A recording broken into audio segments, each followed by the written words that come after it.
Saaghe Fogwe Podcast. Elevate your life, empowering insights for growth, success, and fulfillment.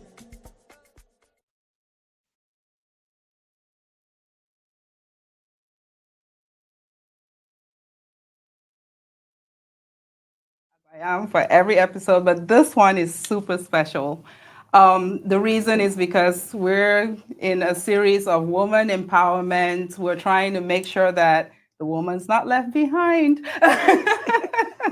And I have someone in the studio today who is, I mean, she's doing wonderful things in the community. This lady is amazing. She is a wife, a mother, she's a nurse, she's a pastor. She's now an author. We're really going to focus on the author side today, but also the ministry.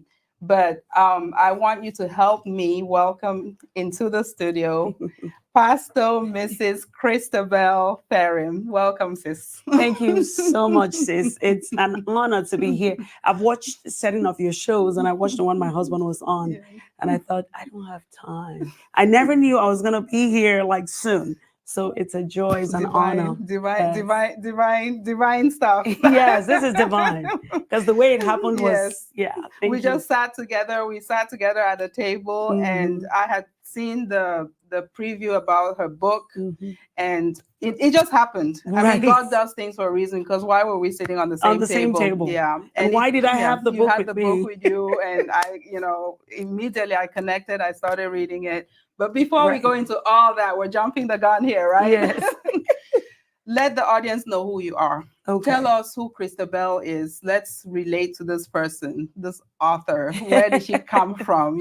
Just jump from the sky. Who are you? Let's know who you are. It's still crazy to me when I'm called an author, because I haven't fit the shoes well. This is my third book. I'm writing the fourth, but I haven't really fit it. I think when I get to my 10th book, I'll feel the author vibe.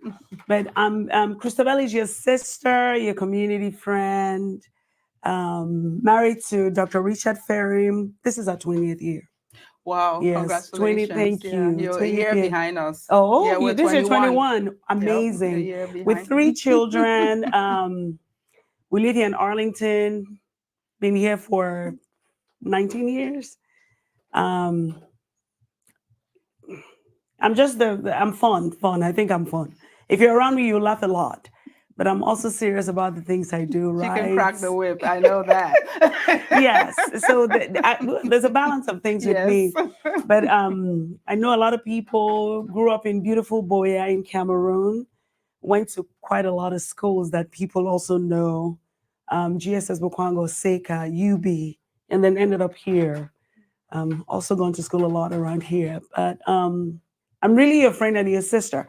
There's something about me that I think I've discovered over time, that I inspire women, and that was my intention. Although I never knew I would, to the level I am. I'm inspiring them now. But I love to see women do well in the things they do. That's me, a woman supporter. That's awesome. Yeah, we need that, because history has shown that. Years ago, because I don't think that happens now. It might still be in some households where the woman has to be barefoot, pregnant, in the kitchen, all the time, and not do anything. But we're that women have a lot. We can multitask. Right. We don't have a one-track mind. We can do 1,000 things at the same time. Still organize. Still make sure the house is running. Make sure the church is good. Still write a book. Yes. And, still go to work. Still go to work. She literally came from work. Literally walked in here from work. I had a few hours to doll up a little bit, but I'm very, very pleased to have you in the studio today. Thank you. Tell us your journey. So yes, you came from Cameroon. Ministry. How did you end up in ministry? In ministry, yes. Yeah, that's a question I get a lot, because normally we could go by me being a nurse and a wife. Maybe an author now. Let's share the link. You know what? Before you're going to get in trouble, let's share the link. Because I have some people wanting to know too. Yes, let's share the link. Awesome. Let's do that. Okay, I will.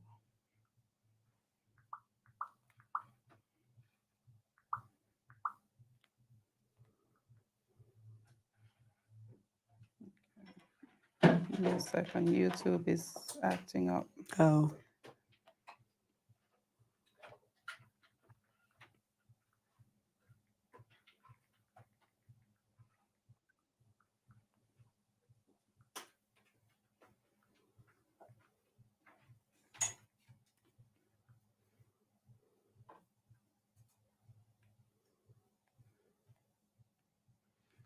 Okay, technology. If you're joining us, feel free to start. If you're already subscribed, feel free You're to start. already on. Let me Okay. forward it. Yeah. Let's do that.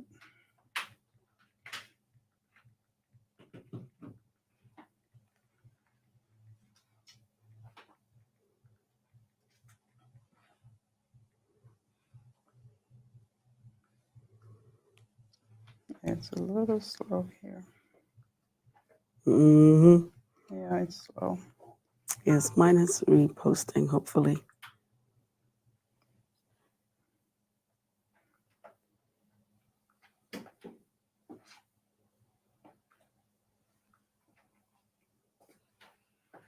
Okay, just give us a second, guys. You know, technology, we can live with it.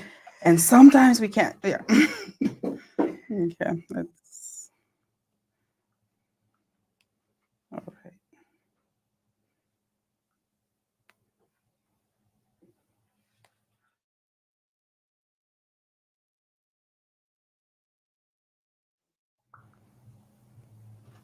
All right. And then the copy, like the cover of the book.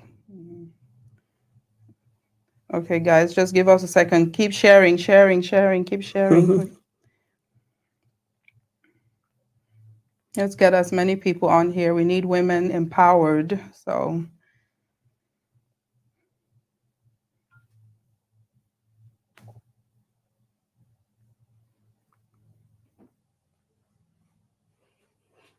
okay, one more share and then we should be good.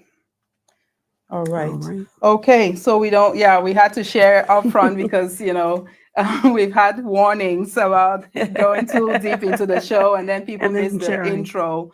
So you were talking about your ministry, how you ended up in ministry. All right, so as a young girl, I gave my life to Christ and all I understood was serving church. I went with my mom to church, found a set of friends in our youth group and we just continued. We did that through secondary school, high school.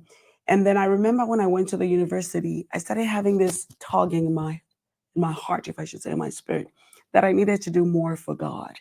And it takes you giving yourself to it for you to hear him clearly. And the questions I had was, God, what else do you want from me? I go to church, I sing in the choir, I've been an usher, I do little things. We go evangelism, I'm part of the prayer team. What else can I possibly do? And so unsteadiness. Yes, I was just unrest. Like unrest. Yes, that's the word unrest. I wasn't myself. And so I'll tell you this, and I've said it over and over. My second book says a lot of what I'm saying. I stopped going to church for a little bit because I was like, maybe if I don't go, it'll stop. I remember when I went back, Jonah said, I'm not going to go to Nineveh, I'm going to Tarshish. So Seth has been watching that movie. Yeah.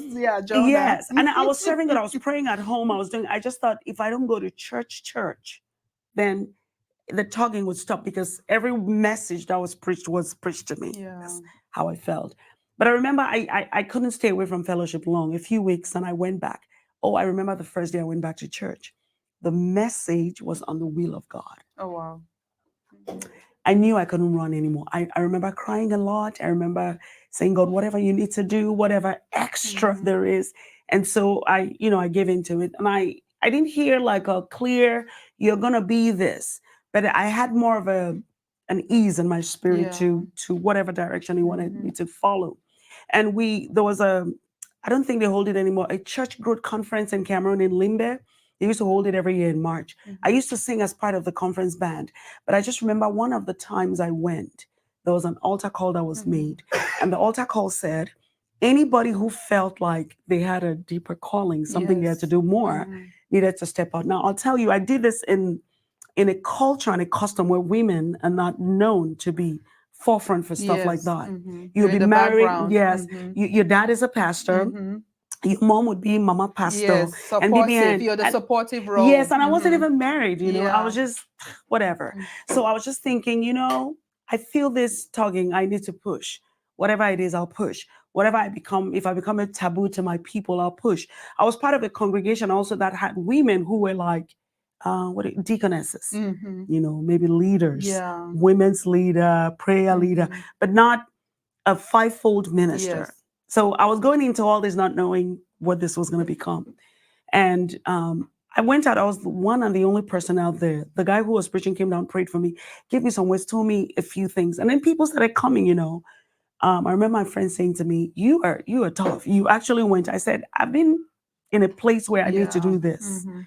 And so it's been, you know, a while we've gone through. And I want to encourage women who feel like, you see, I want to break a myth or something. We don't all have to be in a pulpit Yes. to be the ones who are serving. I don't have to be the leader of a church. Yeah. I can serve in my community. Yes. I can serve here in a Yes. podcast Yes. and encourage somebody. Yes. So over time, I was ordained, and over time, we, you know, of course, we started a church. My husband did, and I've just been supporting him Yeah.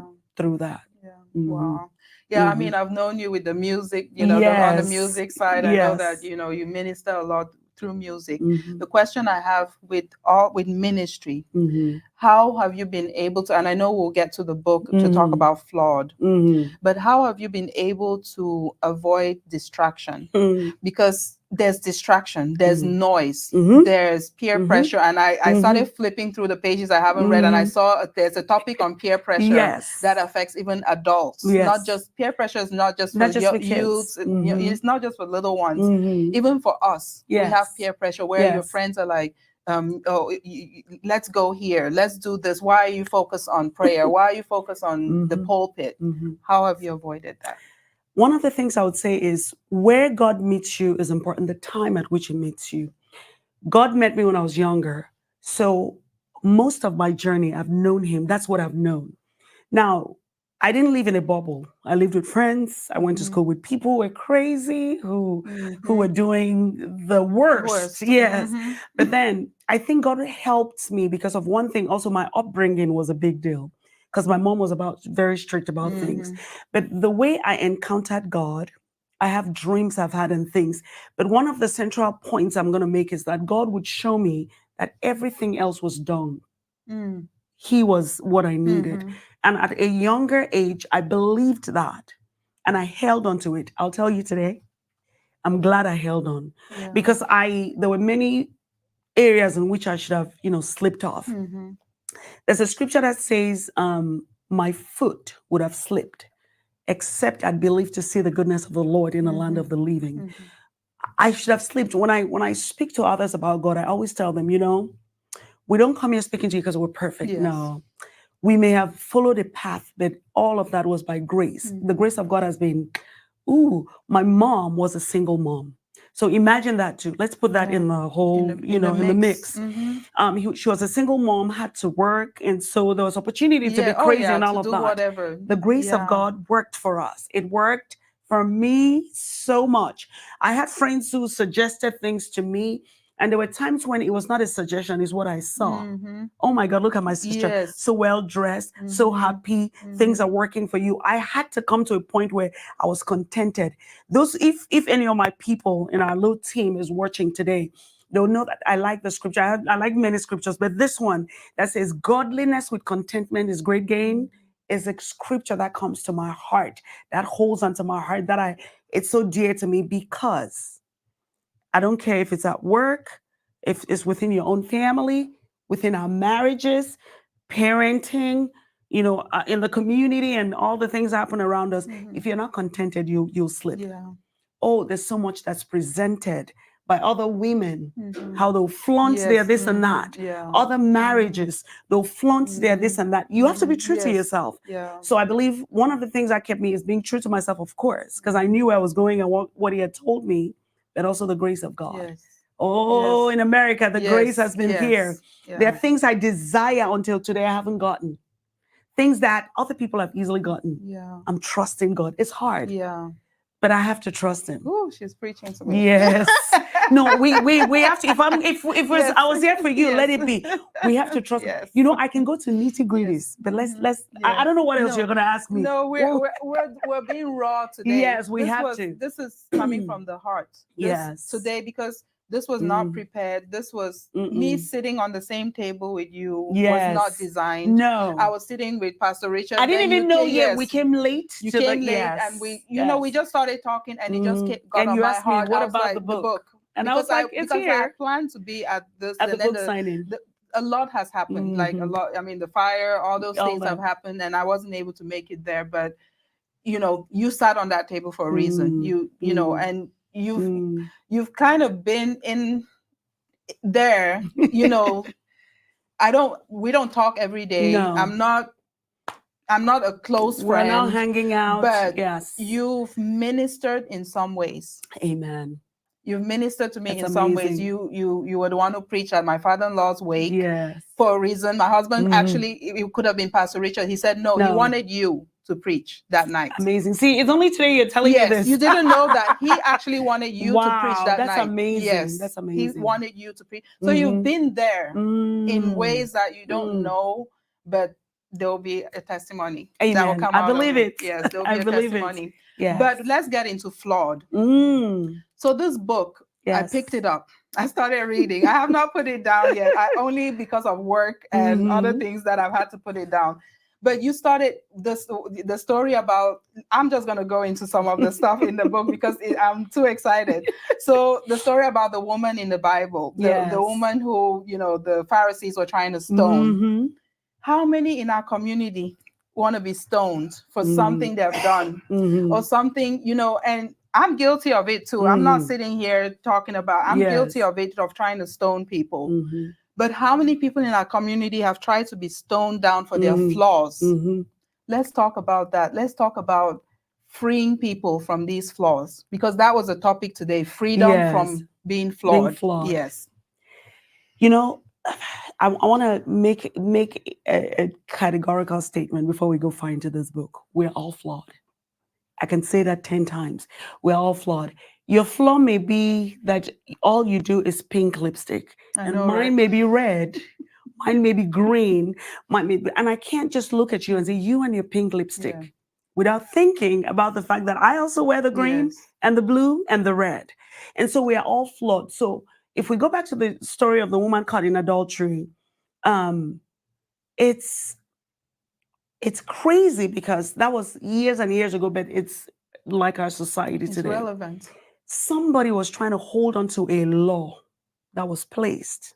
True, good. It's good that we have laws and things that, you know, we must follow to bring order in the society. But they were pushing an agenda that they would not push if it was themselves. Many times it's easier for you to look at somebody's flaw and say, ooh, because you're outside of it. But when we point others, we forget that we could be flawed too, or we are flawed too. And one of the things that God has taught us, my husband and I, is that if somebody is in a dire situation, no matter what it is, our role is to pray for them, find ways to encourage them if we can. And if they're willing to change, it'll be a good thing for them. Our first thing is not to push it out to the masses and say, look at our sister Saaghe. Look at what she did. It doesn't save anybody. It doesn't cover, it doesn't protect our community. We have way too many people in our community who want to prove that, I mean, bad is bad. We don't want to encourage bad and say, oh, just be flawed. So it's not like you're covering up, you're not putting a Band-Aid over it. We're finding a way to help it, because in reality, we're all flawed one way or the other. And so bringing the woman's story was to show you that the Pharisees were ready to stone somebody. And nobody, they say, we don't know what Jesus wrote, but I've heard many renditions of this saying that he probably wrote thievery, he wrote greed, he wrote... And they saw, each person saw their own flaw on that message. And they thought, ooh, that's me. I can't stone, because if we turn around, they'll stone me too. But the bigger thing is that Jesus said to the woman to go. First of all, where are your accusers? Because a lot of us so much accuses us, not just people, our past.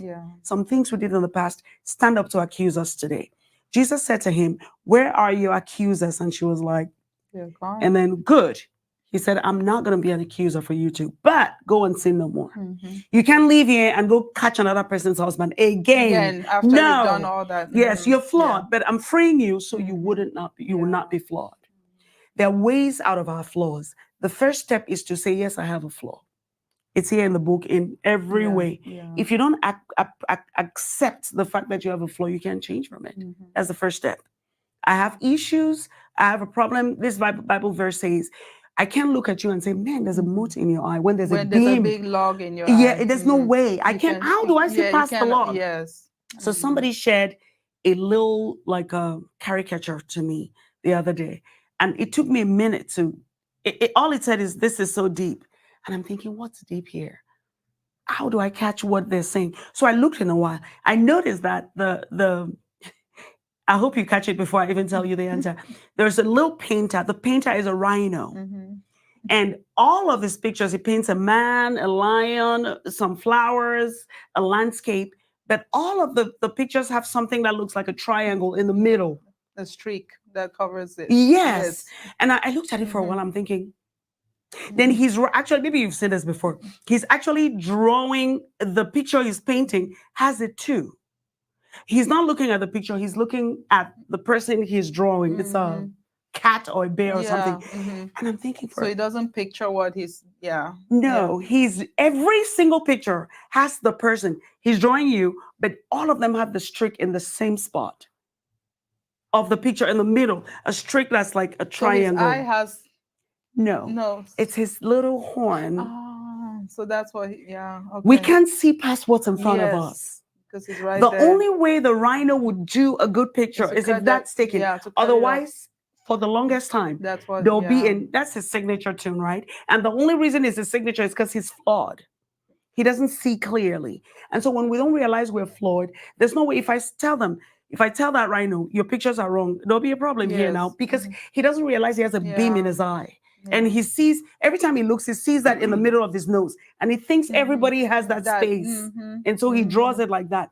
Sometimes our flaws make us see people incomplete. See, the rhino sees everybody. I wish I could pull it for you. Let me, I want to pull this just because it will make sense to you. So much sense when I pull it. The rhino thinks everybody has a gap in their middle, but it don't. It's his nose or whatever that thing is called. And so if we want to see people good, we should be able to see past our rhino nose. Yeah, it's like the people who go to addiction, support system, AA. Yes. They say the first step is you have to admit, first of all, you admit that you have a problem. First of all, you have to even admit that before you can move past that and even try to fix. Okay. Take a minute. It's deep, right? So see all the pictures he's done before. They all have that. And now he's drawing this. This one has it too. But see how the elephant is sitting. And I had to look for a while to see that. It's the very flaw that makes him see everybody else flawed. So for us to not even see other people flawed, we have to be unflawed, deflawed. Yes. I don't know what the word is. Removed from our flaws. Yes. What got you to write this book? Where did this come from? Yes. I didn't plan this book. As I write, I have a list of books that I would write. Things drop in my heart. Things drop in my spirit. You said something about women's empowerment as an example. I could just sit, while you said that, I'll be thinking, man, women and they're this. Women, that I jotted down. That maybe I'll write a book one day. I didn't jot anything down for Flawed. I was writing the book I'm currently writing then, last year. And I was in like chapter 2 or something, and I heard flawed like that. That, do you know we're all flawed in so many ways? And if we could, this is so crazy because God actually showed me people and said, this person is unable to accept my full truth because she feels like she's so flawed, there's no way out. So she has settled herself in who she is. This person has not accepted. I was like, okay. So I stopped that book and I started this. I started this without knowing where I was going. I just wrote, I changed some of the topics, the chapters, because I was like, where am I going with this? But then I literally had to stop one book to do this book. Yeah. Wow. So God probably wanted a few people to know that even though we are flawed, there's a way out. Yes. Even though we have cracks, I want to see a perfect person. Yeah. Oh, yeah. I'm looking for them. There's no perfect No amount person. of makeup will cover it up. No amount. I wore a big That's skirt why- to cover my flaws That's today. why I can't put enough makeup. I'm not even big on makeup. This So skirt was to cover the rest of the flaws. floors. I mean, there's things that Yeah. that you can't just, they're there. And so God brought me to write this. And as I wrote, I got more ideas about what to put down. And as I wrote, it's crazy because I don't know how far you are, but there's a chapter here that takes us even into the house of God. Because I'm in chapter 3. I think I it's started 3. You know, because sometimes when we write this, you're writing from the perspective of, you know, being a church person, a pastor. No, I'm writing from a human perspective. Yeah, and that's what I saw. Yes, I'm a church member who has problems. So I'm going to put it in here.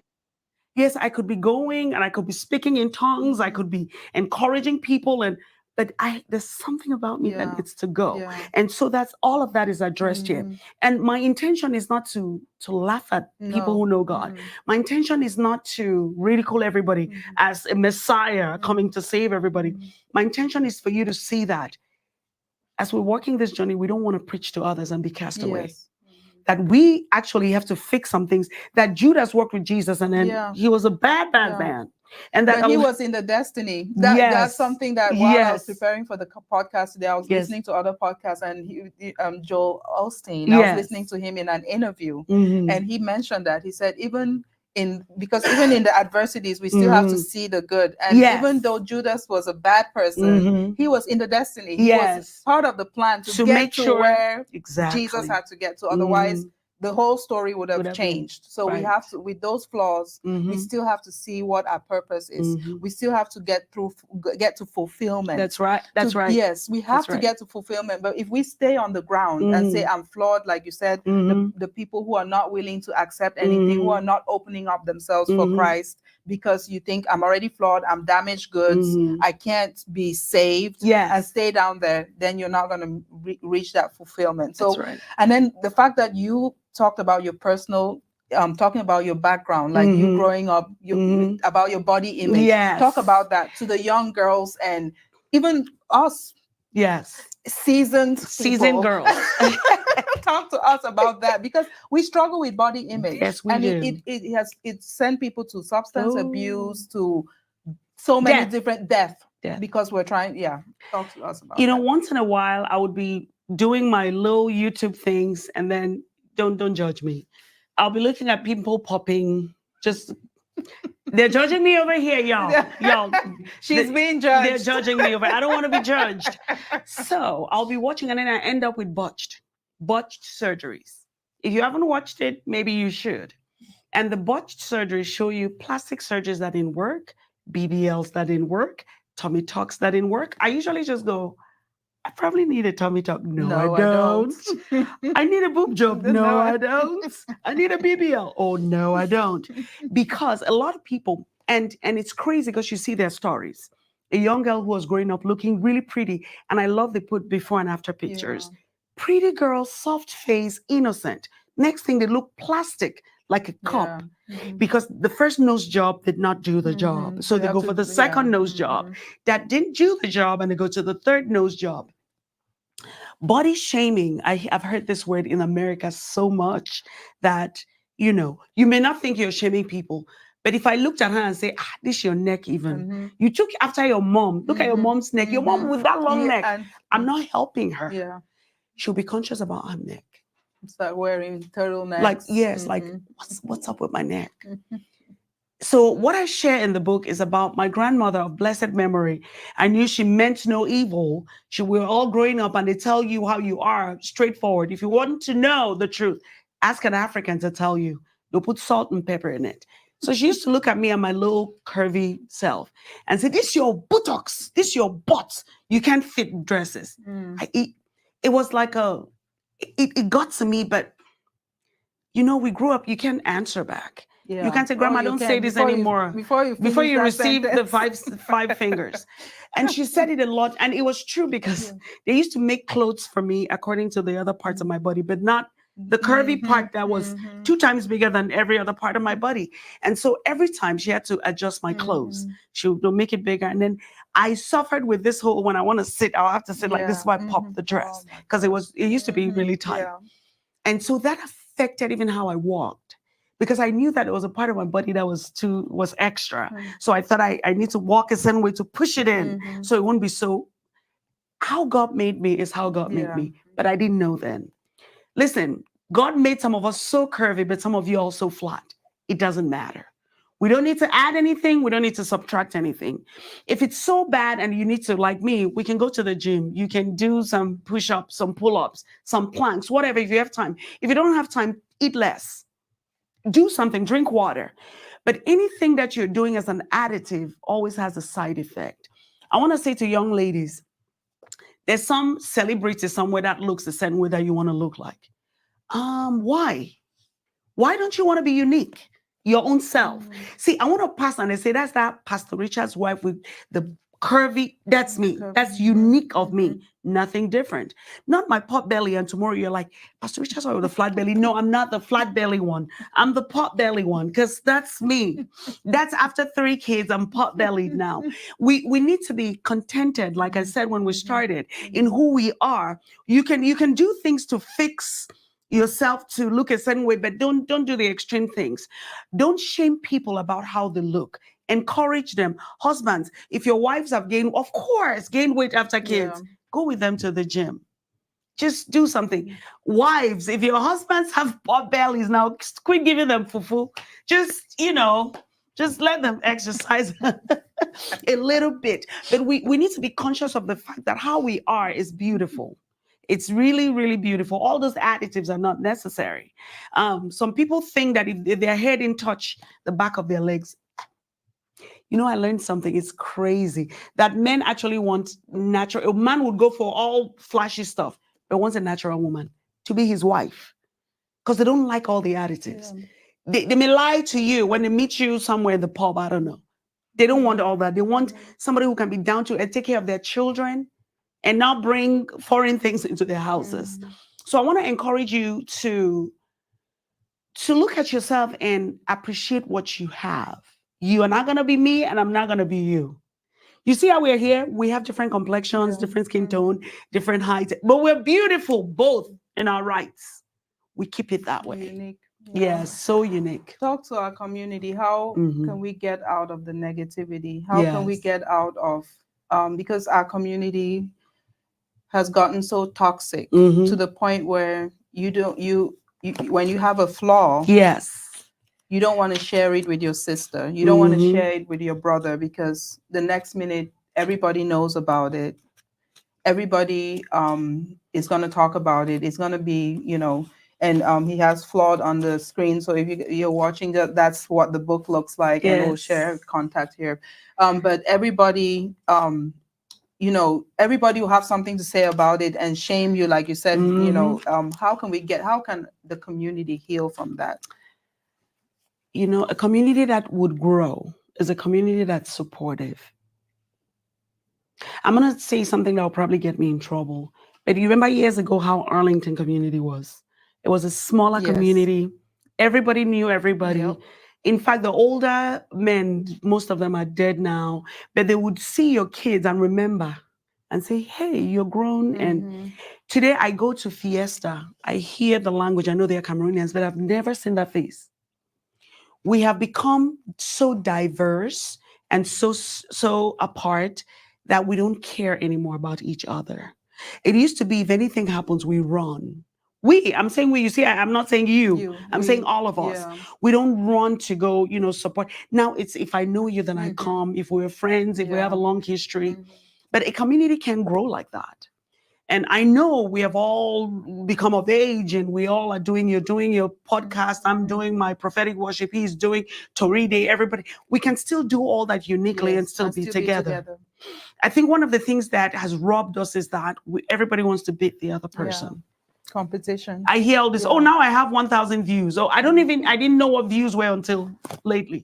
I invited someone to be a guest and they asked me how many views I have. That's what I'm saying. Yeah. So we have become so superficial that we forgot the bottom line of, if I tell everybody, if I do a program, 3 people come and listen and they are blessed. I have done wonderful things. Yes. I'm not going to pay for views. I say this every day.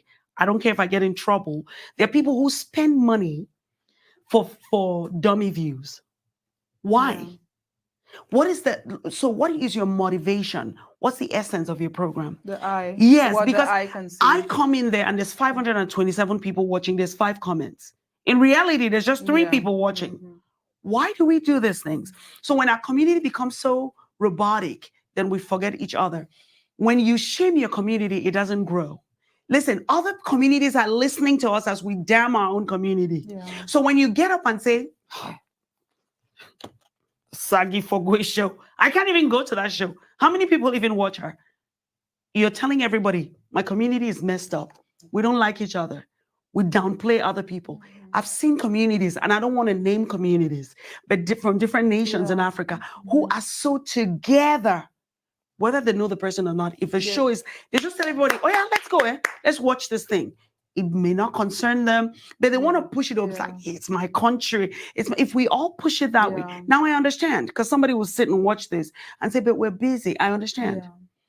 If I don't watch you today, I may be able to watch you next week. Yeah. If not this month, I could at least once in a while. We watch it, we talk about it. Once in a while, I text you, hey sis, your show is, it was good, it blessed me. Now I know people who haven't watched what I do for a long time, but once in a while, I have people from the UK, from Canada, from somewhere in Africa say, you blessed me. On this day, I watched this, and this touched me like that. It's those little things. If we learn to not downplay people's, little wins. If I celebrate you, it doesn't take anything from me. My uniqueness is still there, because our names are never going to be flipped. And your purposes. My purposes will never be flipped. What you are for, I could never be for. I could live for 1,000 years. Even when you're dead and gone, say you were dead and gone, God forbid now, and I stay back, I could never replace you and come sit here in your image and do this. You have what you've been put to do. And if we continue to see, I want to push it even to business. There are many of us who have businesses, not necessarily me, but many of us in our communities, that somebody would choose to go buy from somebody from another community. Even though there's a Cameroonian guy who said, I don't know if he still does it. I actually forgot his name. He lives in Dallas or Garland. He walks around, sells Eru and pamplemousse. Michael Jamia was the one who told me about him. I literally have to call him, hey, come, please. He says you must buy for 100 or more. If I'm ready for the 100, I say, come. That's the way we help our community. Because otherwise, how does he become? Sometimes we have to drive a little bit to do this, but you don't do it all the time. I remember Dr. Randy Bella had a store in Rowlett. I used to drive to Rowlett just to encourage her, just to make sure that African store in Rowlett, I've passed like so many. But once in a while, you do that to encourage your people. Yes, our community is dying. Our children are becoming more American because they don't see the solidarity. They don't see that this person, and we will be talking about the other people in our community, and our children are hearing, and they're like, I don't want anything to do with our uncle or auntie. Because they've heard this, they've heard that. Things. So we have to the power of the tongue. Yes, and we should stop it on social media. Yes, because a lot of this happens on social media, and sometimes it's because you've gotten me somewhere, and I'm looking for revenge. Revenge doesn't really solve it. Somebody once said, succeed, that's the better revenge. Just keep succeeding in what you do, because your purpose is there. If you start, they can't take it. When distractions, the dream killers are there. All those things are to kill your dreams, and if you don't stay on task, you'll never make it there. Talk about the other 2 books. I know that we have to to wrap up and stuff. I can be here forever. I can't today, but I feel like I need to come back to this show. There'll be a part 2. I love it. So my first book was called Wrapped Within the Veil, Worshiping God's Way. That was a pioneer book, not a big book, but a book about worship, because I love worship. So I poured my heart in that book. I know you have that one. I poured my heart there. I just felt like this is my way of worshiping. If you like to worship, follow this. And so then I did another book, and it's called The Solitary Journey of the Called. That one I need. I don't have that one yet. This book, though, is personal. If you have a call, that's a book for you. If you feel like I have a purpose, like I'm not really into it, I need this and that, you go see that. Your journey is your journey. You don't always have to bring everybody into it. It's yours. You can go back to God and find your little blueprints and what you need to do to walk it. So that book is also available. And then we went to Flawed. Before I exit, I'm going to leave me some legacy in books so people can read, and And legacy is very big. That's one of the things on this show that empowerment, yes, uplifting people. Yes. You know, Seth's voice is in the beginning of the show saying it. You know, we want people to succeed and grow, and that's all. It's all about positivity and the community and growth and just getting people to the next level. And I know that you're very passionate about women. Yes. So you've had some women's conferences. I know I missed one. I will attend one at some point. 2024. Yes. So talk about that. Just, briefly talk to women about that. What's the purpose of those conferences? What is your goal? I go back. So when I was in the University of Boya, I did women and gender studies. I did journalism. And that's when gender studies just started in Cameroon. And we were insulted in every way. Feminists, they called us feminists. Oh, you guys are trying to rule over your husbands. What kinds of questions did we answer? But I learned more than just that. I wasn't there to learn how to rule over a man. Because you don't need to go to school to do that. You can just be bad and do bad. Yeah. Yes. Yeah. So, but then we learned things about women in rural communities who didn't have a lot.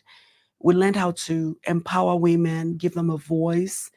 We learned that politics can be done by women in village settings, even in how they sell their little, how, economy could be done by how they do their njangis and little contributions.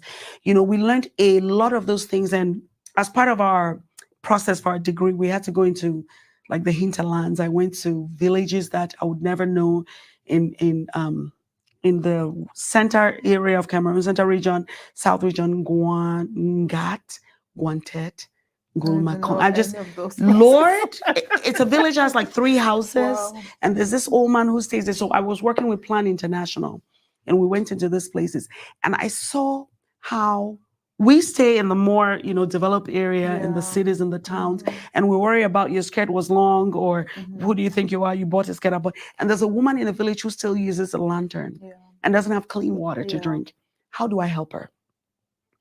A woman is like my assignment. How do I help her to feel there's something about my empowerment? It's about getting women to feel confident enough to do what they need to do.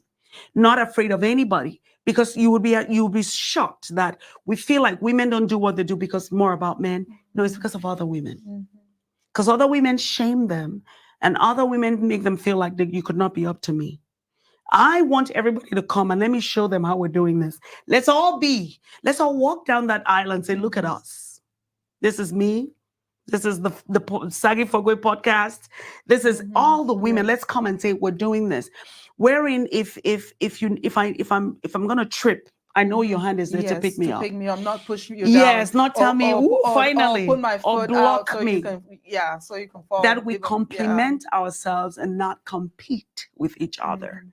It's so important in our communities that I feel like I don't encourage who doesn't want to be encouraged. I have to put that out there. There are some people who feel like when you come to encourage them that you're trying to press them or you're trying to show them that you're more. No, I just have a measure. Scripture says that we all have a measure of grace. And I just use my measure right. And I help other people. People keep their measures and they don't. I just use mine. And some people think, why are you so simple? Why are you so down to earth? Like, what else could I be? Somebody has to answer the question. What else could I possibly be? Queen Bee, Queen of England. No, I'm Crystabelle and that's it. When I'm dead and gone, when I've finished my purpose, I want to be remembered as that. I don't want anybody to say, ooh. So I went to Saaghe, and they used to have, you have a I'm a cat. Am I? Well, my mom's a Saaghe, so what am I? A cat? Yes, Saaghe. Yes, you are. Yeah, Saaghe. So one of the things that they used to do is like you have a big or Dulong and you have all these petits that come after you, and it's like as a I don't know if I should call it a senior student or as a bigger girl. Yes, a bigger girl, like it's like they were handover where they say, these ones are young, you have to follow rules, you have to do things like this, and you have to be. Those things were for yesterday. Today's a whole different story. That Queen Bee syndrome. Yeah, you can't get the one away with it now. No, you can't do that. In fact, you were supposed to be a role model for those who are coming there. And scripture says that the older women, before I used to think, ooh, let them teach us. Now I'm in the place where I have to teach the younger ones. The older women have to teach the younger women. You don't want to eat your young. Like they say with nurses. That's it. Nurses eat their young. Yes. Yeah. We don't want to be those people. We want to be the people who are, if I put my hand like this, they know if I can give you a hug, that hug is sisterly, it's motherly, it's something that will raise you up. If we come out of our high horses as a community, right? And stop thinking because we braided our hair a certain way, because we earned another degree, because I believe in school. I really want to go do a PhD too. That's just not because of Dr. something. It's just I like to learn, and I think it's part of my DNA. It will be. More grace to you. Say more grace. Yes, a master's degree is a good thing, but more. If I can, I would love to do that. But not because of like what it connotes, but because I'll be learning. Because I can still call myself doctor now, because I see people just but we slap a doctor on it. Yeah. But we need to be able to come out as a community and encourage ourselves. If you are a scholar, you like school, encourage other people to go to school. Don't use your school to beat everybody down. If you are somebody who cooks, encourage other people. Don't say their food is always bad. Teach them how to cook. If you're or share the recipe. Or the recipe, or if your kids have come out good, share what you did. We want to grow as a community, not like individuals. It's easy to break one person than to break a group of people. So if we work as a group and stop all this backbiting, complaining, and this and that. No, it's not about you. It's about building a sustainable system, custom, and a culture that would live for years to come. I don't know when the end would be, but if we are, leaving the scene, we need to leave strong people who know that they have a support system that would carry them through. If you're looking for some support system, we're here. Look for us. That's what all we're about. Empowering people and uplifting positivity and just making our community better. But I know we have to wrap up. I'm not even looking at the time. I'm mindful of your time because we could go on. But while we've been talking, we've been seeing, videos of, the book signing, the women's conference and things like that. But guys, go back, reach out. I don't know if we shared her contact information. If we haven't, we will drop it in the comments. Hopefully there were no questions. No. So ladies, gentlemen out there, I hope this session today was, uplifting. I'm going to let her give us the last final thought, like just, to wrap this up so that we can, we don't drag it out today, but it was, I'm excited about this. Wait for part 2. Yes, part 2 is going to come. So I just wanted to encourage us, because we're talking about a book. There are ways, I know it's been put on the screen, ways to get the book. There's a website. You can contact me directly. I'm sure my number is there. Or you can contact the Saaghe Fogwe Podcast. Send me a message. And you can get the book. The books are $25, not too bad. You would wonder, why am I selling a book for $25, right? Because there's so much knowledge. No, not only that, but we also we have a school in South Africa that we're supporting through sales of the books. So if you don't want to read the book, but you want to support the school, I'm good. But I rather you read the book and then I split the thing and send it to South Africa. But I want to encourage you to know that where you are right now in life, right? It's not the end of life. There's a song, it's in the book also by Tremaine Hawkins from a long time ago. It talks about the potter's house. It talks about us as vessels. It says, you who are broken, stop by the potter's house. You who needs mending, stop by the potter's house. You can't just come and say, hey, if you say I'm this, what about this? Who is this? No, that's not how we fix ourselves. I can't say, what did you say about my hair? It's nappy. What about our nappy hair? That's not how we come out of nappiness. We ask, oh, you who has better hair, what do I do with nappiness? And then I tell her now that I found a nappy situation, a solution. This is the solution. We work it out. So we all have to stop by the potter, because that's the only place we can be mended. The reason is because the potter made us. And he knows exactly how our shape should be. You can't come to the potter who is molding you as clay and you say, no, I want my neck to go this way. He knows what the final vessel needs to look like. And so sometimes the little turns and clicks and shaping is painful. But if we trust the process and trust the potter's hand, he will take us to the place. Now, as a vessel, if you rushed out too fast and now you have little cracks, come back. The potter would have to break you and build you again. But you, yes, but you'll be good. You'll be good. It's not a problem. As I walk my journey, time and again, I have to stop by the potter and say, there's a crack here. Look, if you don't fix this crack, I'm about to mess this thing up. And so if I don't do that, I won't do well. I won't encourage other people. So don't think that it's the end for you, and don't think that you're beyond mending. Everyone can be mended. Yes. The potter is always ready. And we need to refill ourselves. Yes. We need to make sure that we're good. You know, our I talk a lot about mental health. Yes. Because we have to make sure that there's a lot of that here. Yes, too. you cannot fill a container that's already full. Sometimes you have to empty it a little bit to refill it so that you can be of value to people. As women, we're used to just going and going and going, and we want to please everybody else, and we don't take care of ourselves. We have to take care of ourselves. And I'm speaking to myself too. Me too. Because I'm just now learning self-care. Yeah. I'm still learning. Yes. I'm in the process of learning. I'm just now learning to take care of myself. Everyone. This podcast is part of self-care. Me talking to other people here is part of my self-care. Because when I'm in this hour, I'm not worried about what's happening outside of here. I'm not worried about that. I'm worried about this topic and how I'm going to help somebody out there and change their life.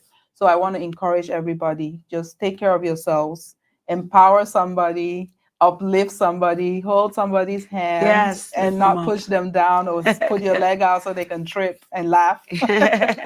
So get a copy of Flawed if you haven't already. It's an easy read. Very easy. I know we don't read anymore, but we should read more and more. It's a really good read.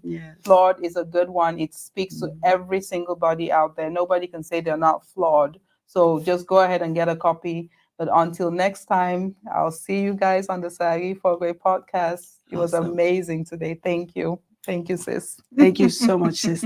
I'm glad I could make it. Yes. All right.